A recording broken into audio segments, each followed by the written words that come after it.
नमस्कार साथियों, आज आप सभी को बताने वाले हैं सेमेस्टर परीक्षा में कॉपी लिखने का सही तरीका क्या होता है। इस तरीका से अपना कॉपी लिखना सेमेस्टर परीक्षा में कभी भी फेल यानी बैक नहीं आएगा किसी भी विषय के परीक्षा में।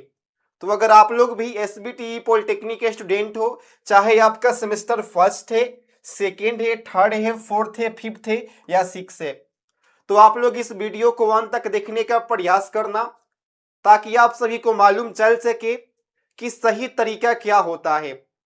क्योंकि एग्जाम तो सभी स्टूडेंट्स देते हैं, लेकिन सही तरीका किसी किसी स्टूडेंट को ही मालूम होता है, और जिस स्टूडेंट्स को मालूम चल जाता है वो पास नहीं बल्कि टॉपर बन जाता है अपने ब्रांच का, अपने पॉलिटेक्निक का। तो अगर आप लोग भी चाहते हो कि फेल नहीं करे, पास भी नहीं करे, बल्कि टॉपर बने अपने ब्रांच का, तो आप लोग इस वीडियो को अंत तक देखने का प्रयास करना, क्योंकि सब कुछ डिपेंड करता है कॉपी लिखने के ऊपर ही। तो चलो वन बाय वन करके आप सभी को बता देते हैं कि किस किस पॉइंट को दिमाग में रखना है एग्जाम में कॉपी लिखते समय। तो कुछ पॉइंट बनाए हुए हैं, आप लोग उसको अपने माइंड में नोट कर लेना। तो सबसे पहले आप सभी को बता दें, जो आपका सेमेस्टर एग्जाम है वो होगा 3 आवर का, यानी 3 घंटे का आप लोग का सेमेस्टर परीक्षा होगा। और कितना मार्क्स का होगा? 70 मार्क्स का होगा, जिसमें से आप सभी को पास होने के लिए 28 नंबर लाना होगा। आपके सेमेस्टर एग्जाम में टोटली 3 ग्रुप से क्वेश्चंस पूछे जाएंगे, ग्रुप ए, ग्रुप बी और ग्रुप सी। ग्रुप ए में 10 ऑब्जेक्टिव क्वेश्चंस पूछा जाएगा। एक ऑब्जेक्टिव क्वेश्चंस रहेगा 2 मार्क्स का, यानी 20 नंबर का आपसे ऑब्जेक्टिव पूछा जाएगा। इसके साथ साथ जो ग्रुप बी है, यहां से भी क्वेश्चंस पूछे जाएंगे आप सभी को 20 मार्क्स के। 5 क्वेश्चंस पूछा जाएगा, 5 क्वेश्चंस 5 × 4, यानी एक क्वेश्चन होगा 4 मार्क्स का। ठीक है, एक क्वेश्चन होगा 4 मार्क्स का और 5 क्वेश्चंस पूछे जाएंगे। ग्रुप सी से भी 5 क्वेश्चंस पूछे जाएंगे और एक क्वेश्चन होगा 6 मार्क्स का, यानी टोटली हो गया 30 नंबर। तो सबसे ज्यादा आपको फोकस करना होगा ऑब्जेक्टिव के ऊपर, क्योंकि ऑब्जेक्टिव में आपको पूरा फुल में फुल मार्क्स मिल जाएगा। अगर 10 आप लोग क्वेश्चंस को सही कर देते हो ना, तो 20 नंबर आपको कंफर्म मिल जाएगा। तो सबसे पहले आप सभी को ऑब्जेक्टिव के ऊपर फोकस करना है। 0 से हीरो बने अपने सेमेस्टर एग्जाम में टॉपर बन के, और टॉपर बनना है तो काफ़ी अच्छे तरीके से तैयारी करना होगा। जिनको भी हिंदी प्लस इंग्लिश दोनों मीडियम में अपने सेमेस्टर परीक्षा का तैयारी बिल्कुल 0 लेवल से करना है, वीवीआई क्वेश्चंस के साथ, वीवीआई ऑब्जेक्टिव क्वेश्चंस के साथ और प्रीवियस ईयर क्वेश्चंस के साथ। इस एप्लीकेशन पर वही क्वेश्चंस दिया गया है जो आपके एग्जाम में पूछे जाएंगे। हिंदी प्लस इंग्लिश दोनों मीडियम में ही आप सभी को क्वेश्चंस मिलेगा, और इस एप्लीकेशन पर आपके हर एक ब्रांच का क्लास मिल जाएगा। तो आप लोग अभी डाउनलोड करें डिप्लोमा क्लासेस एप्लीकेशन, जो लिंक है इस वीडियो के कमेंट बॉक्स में है। आप लोग चाहे तो सर्च कर सकते हैं प्ले स्टोर पर डिप्लोमा क्लासेस। यहाँ पे आप लोग सिर्फ और सिर्फ 29 रुपीज़ में आपको कोर्स में इनरोल होना है। कोर्स में इनरोल होने के बाद यहाँ पर आप सभी को मिलेगा सिलेबस, प्रीवियस ईयर क्वेश्चंस और कंप्लीट सिलेबस के अकॉर्डिंग यहाँ पर आपको क्लास मिलेगा। तो आप लोग देरी नहीं करिए। अगर आप लोग चाहते हैं कि आप लोग अपने ब्रांच में काफ़ी अच्छा मार्क्स लाए, टॉपर बने, तो आप लोग कोर्स में इनरोल हो जाए, क्योंकि यहाँ पर वही क्वेश्चंस दिया गया है जो आपके एग्जाम में पूछे जाएंगे। आप सभी को फिर से बता दें, जो भी स्टूडेंट अभी तक कोर्स में इनरोल नहीं किए हैं, तो आप लोग कोर्स में इनरोल हो जाना। वहां पर वही क्वेश्चंस दिए गए हैं जो आपके सेमेस्टर एग्जाम में पूछे जाएंगे। तो आप सभी को एग्जाम का जो पैटर्न है उसके बारे में मालूम चल गया होगा। अब आप सभी को बता दें कि क्वेश्चंस का आंसर कैसे लिखना है। जैसे कि क्वेश्चंस नंबर 1 होगा, तो वहां पर क्वेश्चंस 1 दे देना है और ऐसे कर देना है अंडरलाइन। ठीक है, उसके बाद आपको आंसर लिखना है। आंसर लिख के जो भी उसका आंसर होगा उसको लिख देना है। ठीक है, आंसर लिखने के बाद आपको क्या करना है, आप लोग फिगर छोड़ देते हो, इसीलिए आपको नंबर नहीं मिलता है। आंसर के बाद अगर कोई फिगर है तो फिगर को यानी डायग्राम को काफी अच्छे तरीके से ड्रॉ करना है। जो भी डायग्राम होगा उसको अच्छे तरीके से ड्रॉ करना है।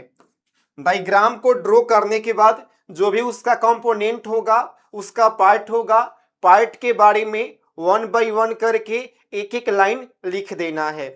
ठीक है, इतना कुछ करने के बाद आप सभी को क्या करना होगा, चलो बताते हैं। इतना कुछ लिखने के बाद आप सभी को वर्किंग प्रिंसिपल को लिखना होगा। किसको लिखना होगा, वर्किंग प्रिंसिपल को लिखना होगा कि जो क्वेश्चन से वो कौन से प्रिंसिपल पर कार्य करता है और आखिर किस तरीका से कार्य करता है। आप लोग चाहो तो उसको 3 से 5 लाइन में काफी इजी लैंग्वेज में लिख सकते हो। और आखिर किस तरीका से एग्जाम में क्वेश्चंस लिखा जाता है, उसका आंसर लिखा जाता है, क्वेश्चंस पूछा जाता है, वही सब क्वेश्चंस आपको एप्लीकेशन पर मिलेगा। क्वेश्चंस आंसर के साथ, डायग्राम के साथ, ऑब्जेक्टिव क्वेश्चंस के साथ। तो आप लोग कोर्स में बिल्कुल इनरोल हो जाना, वहीं से क्वेश्चंस पूछे जाएंगे और सेम टू सेम आपको उसी तरीका में लिखना होगा। आप लोग पास नहीं बल्कि टॉपर बन जाओगे अपने सेमेस्टर परीक्षा में। ठीक है, तो पहले आप सभी को क्वेश्चंस लिखना होगा, उसका आंसर लिखना होगा, फिर डायग्राम बनाना होगा। डायग्राम बनाने के बाद जो उसका कंपोनेंट है, कंपोनेंट को लिखना होगा। उसके बाद आप सभी को वर्किंग प्रिंसिपल को लिखना होगा। ठीक है, यहां तक आने के बाद आप सभी को क्या करना होगा, चलो अगला स्टेप में आप सभी को बताते हैं। देखो, वर्किंग प्रिंसिपल के बाद आप सभी को एडवांटेज लिखना है कि फायदा क्या है, उस क्वेश्चंस का फायदा क्या है। जैसे कि आपसे पूछ देगा Bernoulli equation, venturi meter, micrometer, orifice meter, pitot tube, जो भी क्वेश्चंस हो उसका कुछ एडवांटेज होगा। तो आपको एडवांटेज पॉइंट बाय पॉइंट करके 5 लाइन में आपको एडवांटेज लिख देना है। 5 लाइन में कुछ उसका एडवांटेज को लिख देना है। ठीक है, एडवांटेज लिखने के बाद आप सभी को क्या करना है अगले स्टेप में, और जिस क्वेश्चंस का कुछ एडवांटेज होता है उसका डिसएडवांटेज भी होगा। उससे फायदा क्या है, उसके बाद लिखना है कि उससे नुकसान क्या है, मतलब डिसएडवांटेज क्या है उससे। तो 5 पॉइंट में आप सभी को डिसएडवांटेज को लिख देना है। सेम इसी प्रकार से आपको क्वेश्चन आंसर मिलेगा एप्लीकेशन पर। क्वेश्चन आंसर मिलेगा, वीवीआई ऑब्जेक्टिव क्वेश्चंस मिलेगा और मॉडल सेट क्वेश्चंस मिलेगा। सेम टू सेम वहीं से क्वेश्चंस पूछे जाएंगे आपके सेमेस्टर एग्जाम में। यहां तक लिखने के बाद आप सभी को क्या करना होगा, लास्ट में उसका कुछ एप्लीकेशन होगा। तो आपको एप्लीकेशन यानी उसका उपयोग हम लोग कहां कहां करते हैं, इसको 5 लाइन में लिख देना होगा। ये होता है सही तरीका कॉपी लिखने का। और सेम इसी फॉर्मेट में आप सभी को क्वेश्चन आंसर दिया गया है एप्लीकेशन पर। तो आप लोग देरी नहीं करें, एप्लीकेशन को डाउनलोड करें। डिप्लोमा क्लासेस एप्लीकेशन नेम है, उसका लिंक इस वीडियो के कमेंट बॉक्स में है। आप लोग चाहो तो सर्च कर सकते हो प्ले स्टोर पर डिप्लोमा क्लासेस। और आप लोग के लिए एक बात बोलना चाहेंगे कि हम आगाज से नहीं अंजाम से पहचाने जाते हैं। आप लोग पहले से क्या पढ़े हो नहीं पढ़े हो उसे कुछ मतलब नहीं है। आपको अभी से पढ़ना है और पास नहीं बल्कि टॉपर बन के दिखाना है अपने सेमेस्टर एग्जाम में। क्योंकि आप लोग आगाज से नहीं अंजाम से पहचाने जाओगे। और कैसे पहचाने जाओगे, जब वही क्वेश्चंस को पढ़ोगे जो आपके सेमेस्टर एग्जाम में पूछा जाएगा। वो क्वेश्चंस कहाँ मिलेगा, तो वो क्वेश्चंस मिलेगा आप सभी को डिप्लोमा क्लासेस एप्लीकेशन पर। वहां पर आप सभी को PYQ क्वेश्चंस भी मिलेगा, जिसको आप लोग प्रीवियस ईयर बोलते हो। VVI क्वेश्चंस मिलेगा, प्लस में मॉडल सेट क्वेश्चंस मिलेगा।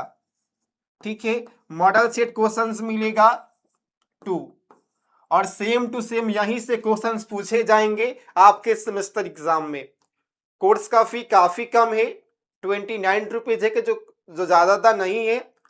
आप लोग के पास अभी समय है, अभी से जाओ एप्लीकेशन को डाउनलोड करो, पढ़ाई करो और काफ़ी अच्छा मार्क्स लाओ, क्योंकि अभी से पढ़ के आप लोग नंबर ला सकते हो। पूरा सिलेबस पढ़ोगे कोई फायदा नहीं होगा, अंतिम में वही क्वेश्चंस पढ़ो जो आपके एग्जाम में पूछा जाए। तो अभी आप वहां से जो भी क्वेश्चन है उसको देख लो, 2 से 3 दिनों में अपने कॉपी में नोट कर लो, उसके बाद लगातार रिवीजन करो, क्योंकि पढ़ाई से ज़्यादा इम्पोर्टेंट रिवीजन होता है। आप लोग रिवीजन नहीं करोगे ना और एग्ज़ाम हॉल में जाओगे तो आपके दिमाग से क्वेश्चंस निकल जाएगा, उसका आंसर निकल जाएगा।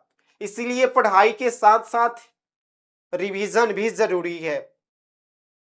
तो पहले उस क्वेश्चंस को कॉपी में लिख लो, फिर उसका रिवीजन करो, फिर एग्ज़ाम हॉल में जाओ।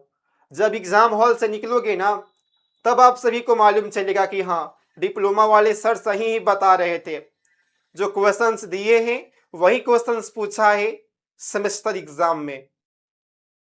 तो आप लोग देरी नहीं करिए, एप्लीकेशन डाउनलोड करिए, वहां से क्वेश्चन आंसर देखे, मॉडल सेट देखे और अपने सेमेस्टर एग्जाम में काफ़ी अच्छा मार्क्स लाए। और आपके सेमेस्टर एग्जाम के लिए ऑल द बेस्ट।